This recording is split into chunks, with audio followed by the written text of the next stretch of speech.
Kapal Moks, habang ang taong bayan ay naghahanap ng mga katugunan sa mga pangunahing suliranin ng bansa, itong presidente natin, wala pa ako nakita o report nila na isang pledge na pinuntahan nila noon ay nagawa. Wala.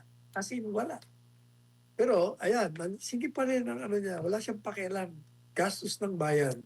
Pinabulaanan ng Malacanang ang pahayag ni Davao City Mayor Sebastian Baste Duterte na ang impeachment laban kay Vice President Sara Duterte ay matagal nang pinagplanuhan upang pigilan itong tumakbo sa 2028 presidential election. Ano po masasabi niyo sa naging reaction nila, Attorney Sal, sa kay VP Sara? Ano ba magiging reaction nila? Hindi pareho pa lang. Wala naman na bago eh. Di ba matagal na natin sinabi yan na talagang pinagplanuhan niya yan. Yan naman talagang dahilan. Siyempre, nanggagalaiti sila magtanggulo sa kanilang mga sarili. Sabi na, transparency and accountability. Really? Now? Kung totoo yung sinasabi niyo, yung pangako ni Presidente Marcos Jr. na may kukulong noong December, papanagutin niya, bakit hanggang ngayon wala? Bakit? Kasi nga, hindi niya matuloy-tuloy yung flood control project na normally investigation because lalabas na kayo kasama. Kung hindi ba kayo kasama, kayo ang mga utak dyan. Yun lang yun. Ayan. Maraming salamat po, Attorney Sal. Well, speaking of Pangulong Ferdinand Marcos Jr., nagtungo nga si Pangulong Ferdinand Marcos Jr. sa Singapore para sa 3 araw na working visit kung saan tatalakayin ang pagpapalakas ng ugnayang bilateral, pagpapalawak ng kalakalan at pamumuhunan, kalusugan, kapaligiran at pagpapanatili ng katatagan ng rehiyon. Nakatakda rin siyang makipagpulong kay Singapore Prime Minister Lawrence Wong at makibahagi sa isang investment roundtable kasama ang mga business leaders. Ito po, ano pong masasabi nyo sa muling paglalakbay ni Pangulong BBM? Kapal Moks, habang ang taong bayan ay naghahanap ng mga katugunan sa mga pangunahing suliranin ng bansa, itong presidente natin, wala nang ginawa kundi mamasyal sa iba't ibang panig ng mundo. Sunod yan, ha? Japan, Canada, ngayon na naman Singapore. At earlier on pa, ang dami ng mga pinupunta niya na wala namang nangyayari kasi may mga pledges, wala namang, wala pa ako nakita o report nila na isang pledge na pinuntahan nila noon ay nagawa. Wala. As in, wala. Pero, ayan, sige pa rin ang ano niya, wala siyang pakialam. Gastos ng bayan. Kaya nga, di ba sabi ko, anong uring presidente ka? Na habang ang mga kababayan mo ay nandun sa General Santos hanggang ngayon, nagre-reklamo kung na ayuda. Habang ang mga tao ay naghahanap ng kalinga dito sa gobyerno nito, kung paano nila gagawa ng paraan ang mga pagtaas ng presyo ng mga bilihin. O yun lang yung mga anomalya nga na hindi pa magawa ng katugunan ang mga akusasyon.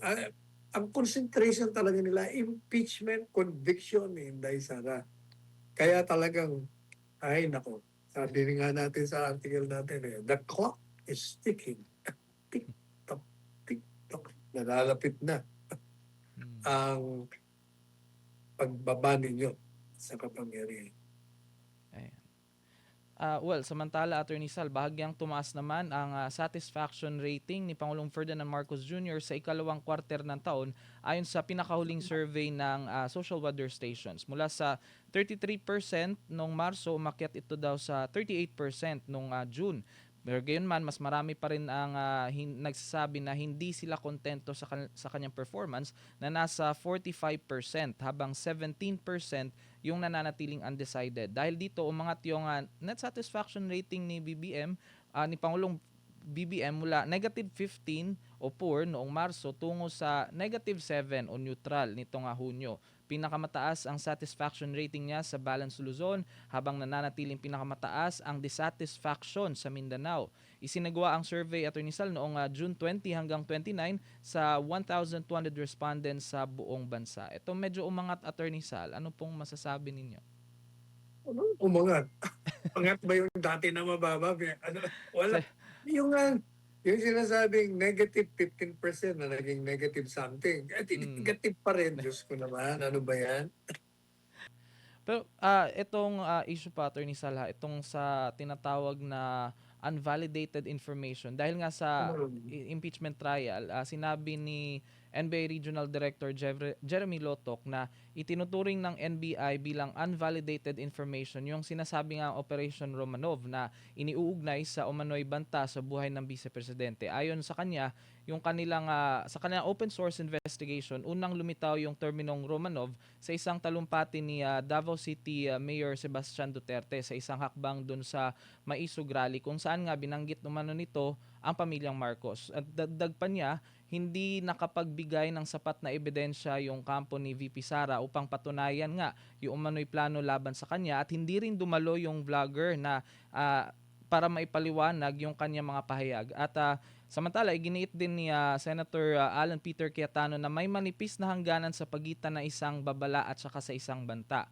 Habang nilinaw naman ng NBI yung kanilang investigasyon na nakatuon pa rin do sa umano'y grave threats na binitawan ni VP Sara laban sa Pangulo. Ano pong komento ninyo dito sa sinasabing unvalidated information na NBI attorney? Kaya alam po niyo, yung Operation Romanov na yun. Mm. Sabi ng testigo, sa mga unang mga pahayag niya, yun ay operation against Inday Sara.